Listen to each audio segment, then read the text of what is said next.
별것 아닌 선의. 타인의 고통에 응답하는 가장 작은 방법.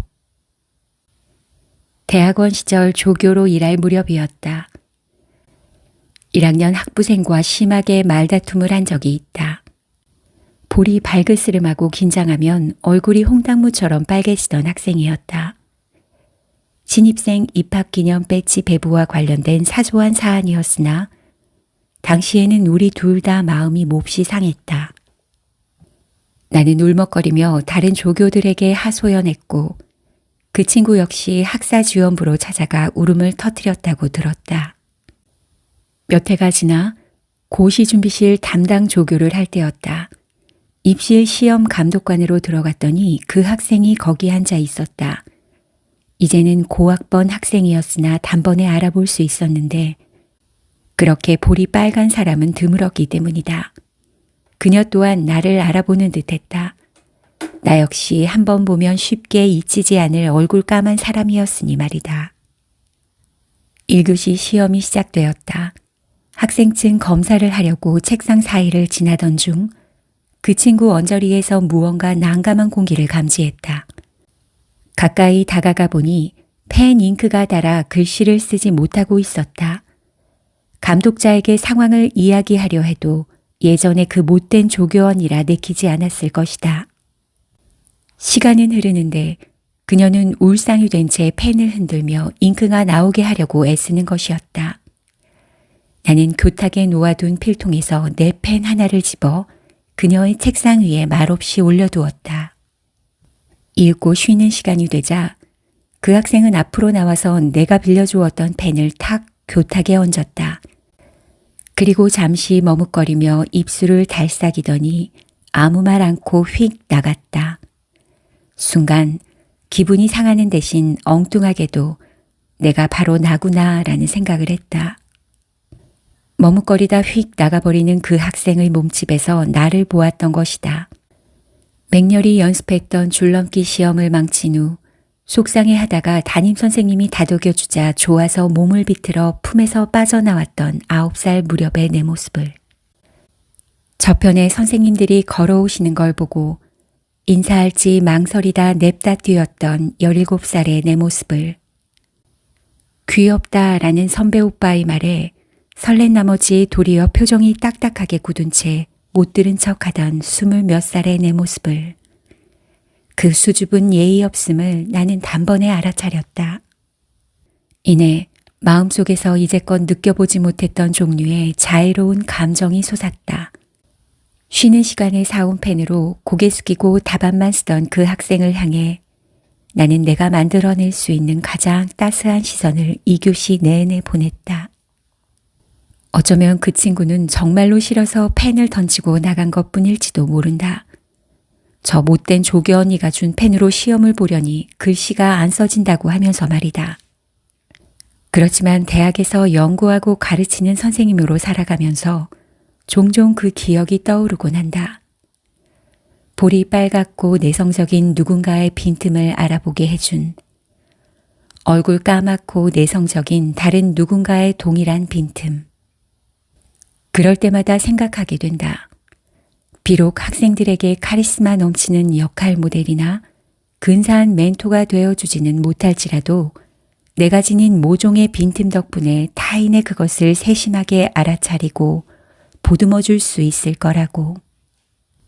그리하여 싱그럽고 화사하고 당찬 젊음의 틈새에 숨어든 수줍어 인사 못하고 소심해서 예의 없는 몇 안 되는 얼굴들을 누구보다 먼저 알아보고 다독일 것이라고.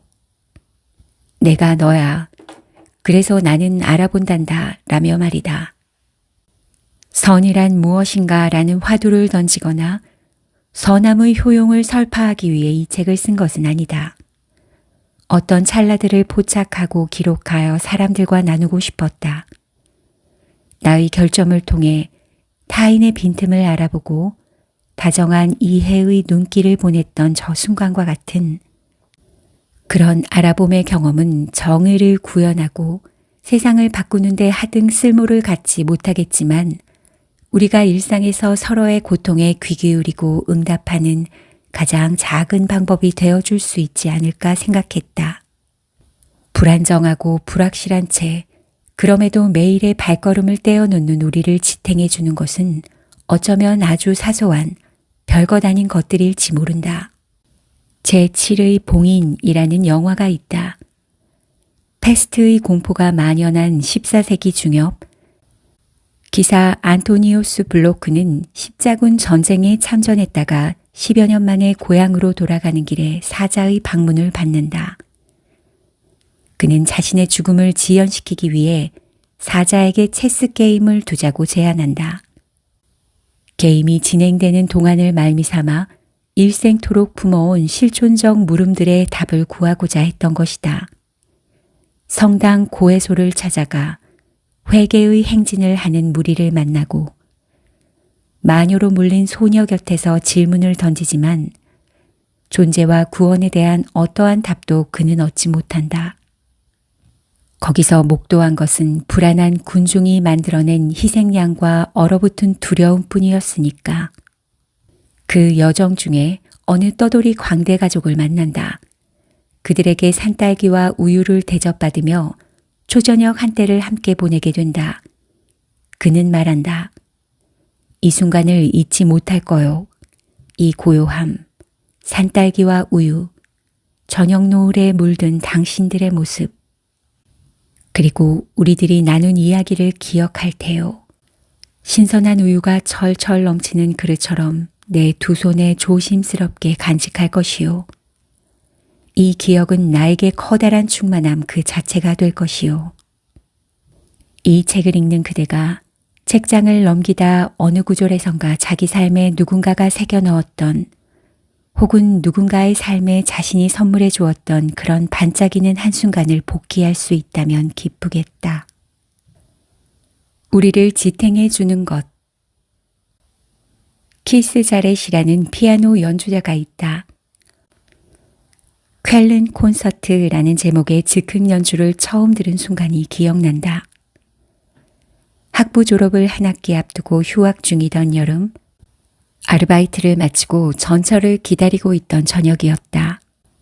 총 4부로 구성된 쾰른 콘서트의 일부 마지막 몇 분에 이르렀을 때다.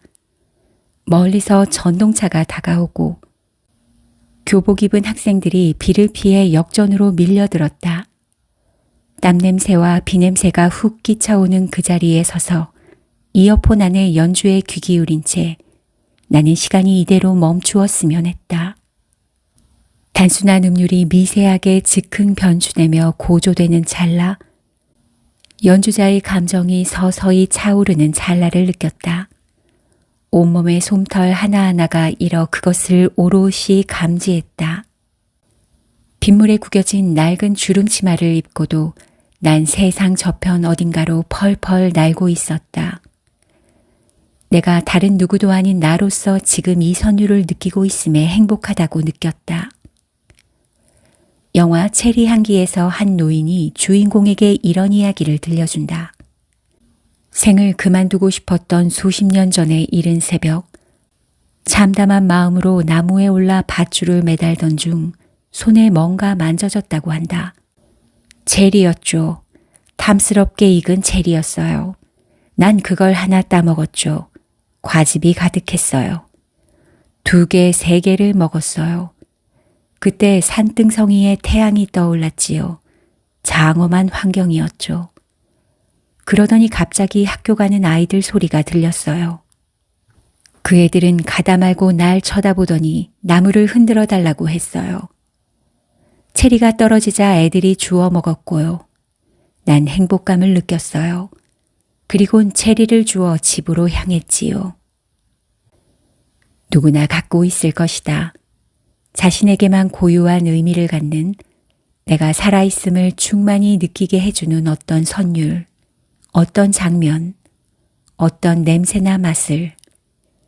생을 그만두고 싶은 순간이 찾아들 때 그 기억이 수호천사처럼 그대에게 깃들어 다음 걸음을 떼어놓게 해주길 빈다.